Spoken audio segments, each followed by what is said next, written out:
agradecer, né, o convite, né? Eu estou aqui representando a Janile Mello, que é a coordenadora do MAPA, né? Ela não pôde estar presente hoje por um conflito de agenda, né?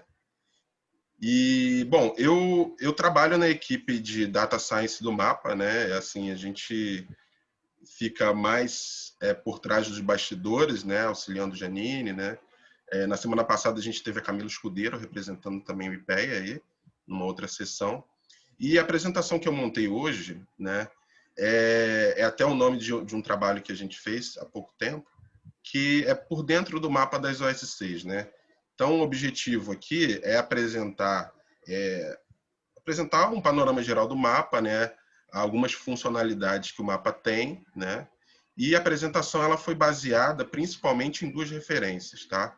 Uma cartilha do mapa, que ela tem uma linguagem mais fácil, né, de entendimento, é uma cartilha simples, bem amigável, que dá um panorama geral do mapa, e uma nota técnica, né, e aí esmiuçando, detalhando a fundo como que vem sendo feito a metodologia do mapa, né, que o mapa ele sofre uma atualização bianual e é baseado no cadastro do CNPJ, tá, da Receita Federal.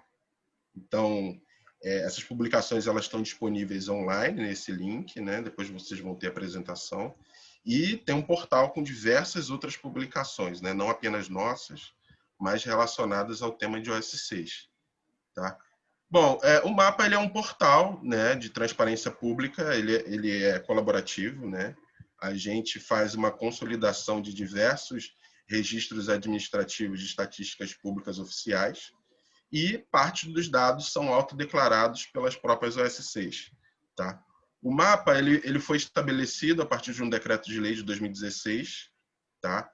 Esse decreto ele veio para formalizar e operacionar, né, dar condições de que a lei do MIROSC de 2014 pudesse, de fato, ser atendida. Né? E aí é estabelecido em 2016 que o IPEA seria responsável pelo mapa, por esse portal. Tá? Então, a gente tem o objetivo de dar transparências aos dados, né? Publicizar informações sobre o OS6, parcerias celebradas entre a administração pública e federal, e a gente, ao longo dos anos, vem adicionando diversas outras funcionalidades, né? E trazendo, até além do que o decreto previa, funcionalidades para as próprias OS6. Bom, o principal desafio que o mapa ele se insere é para a gente identificar o S6, né? Quem trabalha aí mais a fundo com dados sobre o S6, a forma mais fácil seria para a gente identificar uma entidade dessas que a tabela de natureza jurídica tivesse uma codificação específica para S6. Tá? Tabela de natureza jurídica é onde a gente tem os códigos de natureza jurídica, né? Depois as atividades econômicas também, né? E ela é constantemente revisada, né? Ela começou em 1995, ela é revisada no âmbito da Comissão Nacional de Classificação, né? Liderada pela IBGE, e a última revisão foi em 2018. Então, a gente continua sem uma forma direta de identificar o S6. Bom, então o mapa ele teve que estabelecer uma forma indireta. Isso é um problema não só do Brasil, mas de diversos países do mundo, né? A identificação de OS6. Então a gente tem dois estudos, né? Um estudo nacional e internacional que o mapa ele se baseia, tá? Um estudo, na verdade são vários estudos que o IBGE faz desde 2002, e o outro é a chamada COPNI, né? Que traz diretrizes para a identificação de OS6, que é da ONU, tá? Um trabalho lá de 2003.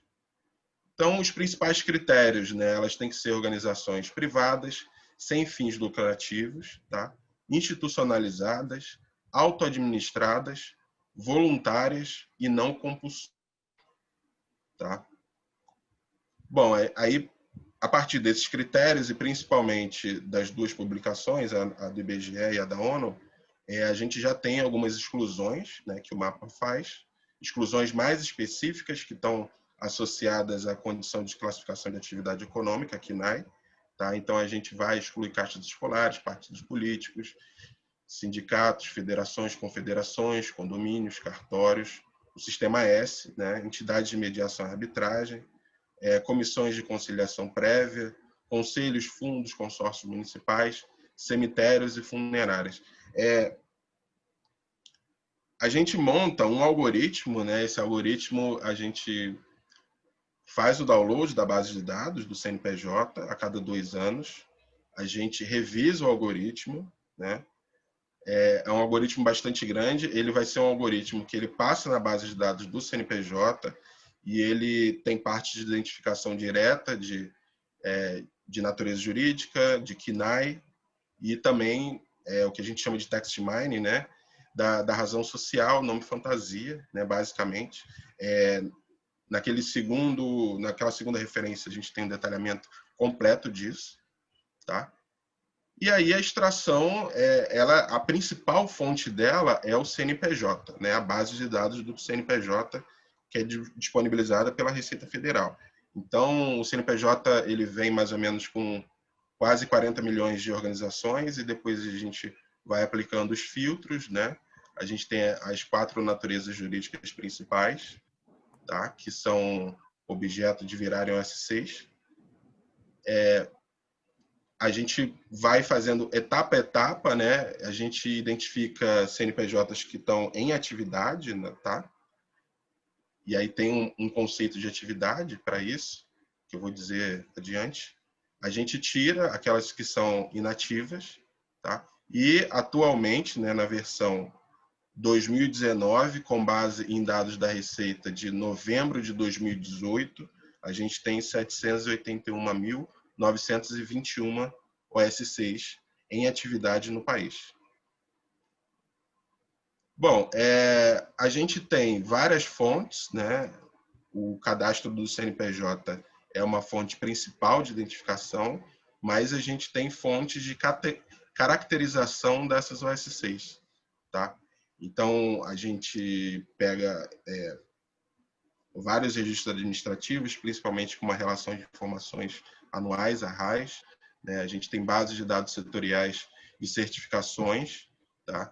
Então, a gente traz informações sobre áreas e sub-áreas de atuação, quantidade de vínculos de trabalho formal, né? Títulos, certificações, recursos financeiros, e aí principalmente a fonte oficial seria o Siga Brasil, que possibilita trabalhar com recursos federais, né? Repasses federais, e também a gente pergunta para a OSC sobre projetos, recursos de projetos, né? Participação em conselhos a gente traz de bases setoriais, né?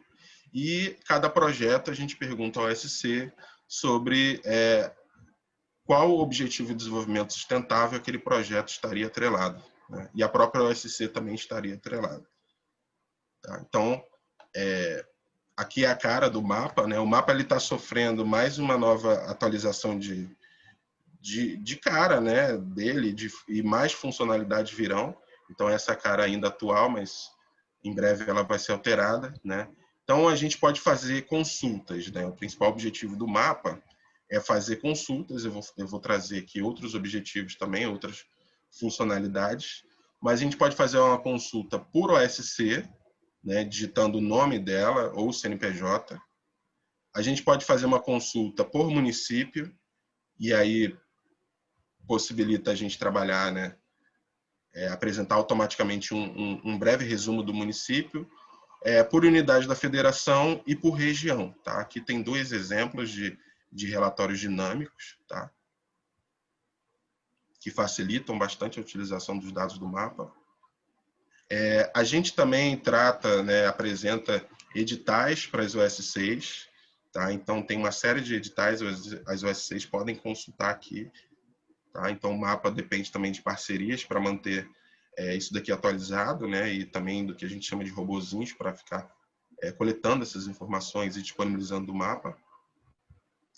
A gente tem uma série de publicações, né? Aquelas que eu apresentei, tantas outras que vêm sendo publicadas desde 2014, tá? Até um pouquinho antes, né, da formalização do próprio mapa. O IPEA já tinha publicações mais direcionadas às OS6 por conta do Miroski, e também tem publicações anteriores ainda né, tratando do tema de ONGs. Então, todos os PDFs estão disponíveis para download. Bom, a gente tem também a parte de downloads, né, para o usuário que quiser trabalhar com os microdados, né, em formato Excel. Então, a gente tem conselhos e conferências das OS6, a gente pode trabalhar com áreas e sub-áreas de atuação, né, a base de dados também de projetos, títulos e certificações, recursos das OS6, tá? E o Cadastro Nacional de Entidades Sociais do Ministério da Justiça. Bom, os principais resultados, né? Atualmente a gente conta com 781.921 OS6, tá? As principais áreas de atuação, e aqui áreas de atuação que vem direto do cadastro do CNPJ, tá? São desenvolvimento e defesa de direitos, né? Desenvolvimento e defesa de direitos também é um problema, na verdade não é um problema, mas assim, a CONCLA não detalha, a própria sub-área de atuação de desenvolvimento e defesa de direitos, ela é a própria área de desenvolvimentos e defesa de direitos e interesses. Então, a gente não tem uma classificação mais detalhada, né? O mapa ele faz esse esforço também de detalhar melhor essa área, e a gente identifica que tem diversos OS6 com áreas diferenciadas dentro desse grupo. O segundo grupo, em maior volume, são de religião, depois assistência social, educação e pesquisa, cultura e recreação e saúde. Tá? A distribuição das OS6 no território nacional, ela acompanha muito a distribuição populacional, né? Então, onde você tem maior volume populacional, você vai ter também maior volume de OS6.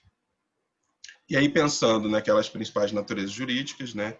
A gente tem que a maior parte delas são associações privadas, depois organizações religiosas, depois fundações privadas e, por último, as OS, né? Organizações sociais. Atualizando os dados da RAS, né? Da última publicação nossa, Relação de Informações Anuais, a gente tem que 89% das OS6 elas não têm nenhum vínculo de trabalho formal. Então, isso demonstra a importância do voluntariado, né? E também de outras formas trabalhistas, tá? Como autônomos, MEIs, etc. Né? Isso demonstra também que a maior parte das OS6 são micro-organizações, né? Então, que talvez tenham uma dificuldade muito grande de se manter ativas, né? E dependem muito do trabalho voluntário e também de repasses e doações, tá? Bom, de acordo com o último levantamento que a gente fez, né, atualizando para a base de dados de 2019, a gente tem que apenas 3% dessas organizações elas recebem recursos federais, tá? Considerando aí um período intervalar de 8 anos. Tá? Então, foi empenhado para essas entidades quase 118 bilhões, mas isso equivale apenas a 0,5% do orçamento geral da União.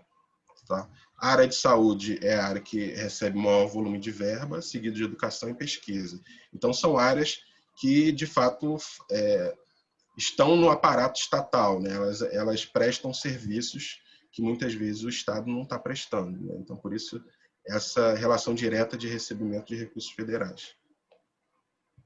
Bom, aqui para finalizar, né, a apresentação, e aí a gente, como trabalhador do mapa, né, a gente tem alguns desafios que a gente vive lá no dia a dia.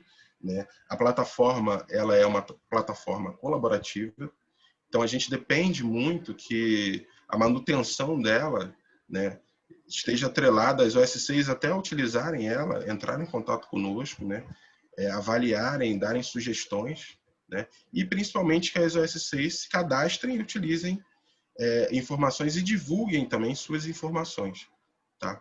Então, aí só para lembrar, né, a gente não inscreve o OS6, a gente tem esse critério de trazer entidades que são do CNPJ, na base do CNPJ, e isso é atualizado a cada 2 anos. Tá? E aí uma das principais dificuldades, né, é que a gente consegue mapear no Brasil muito bem repasses federais, né, pelo Siga Brasil. Quando a gente tenta fazer isso em esferas estaduais e municipais, a gente tem um desarranjo muito grande de informações. Né? A gente já vem tentando consolidar, mas é muito difícil fazer isso, né, porque cada setor ele tem uma forma, não existe uma forma unificada nem de apresentação de informações. Então, esse ainda é um desafio, né? Trabalhar com esses recursos que não sejam recursos federais. Tá? Então, eu encerro a minha apresentação por aqui. A gente tem o e-mail, né, para dúvidas e sugestões que vocês queiram utilizar para qualquer coisa, entrar em contato conosco. Tá? Eu agradeço.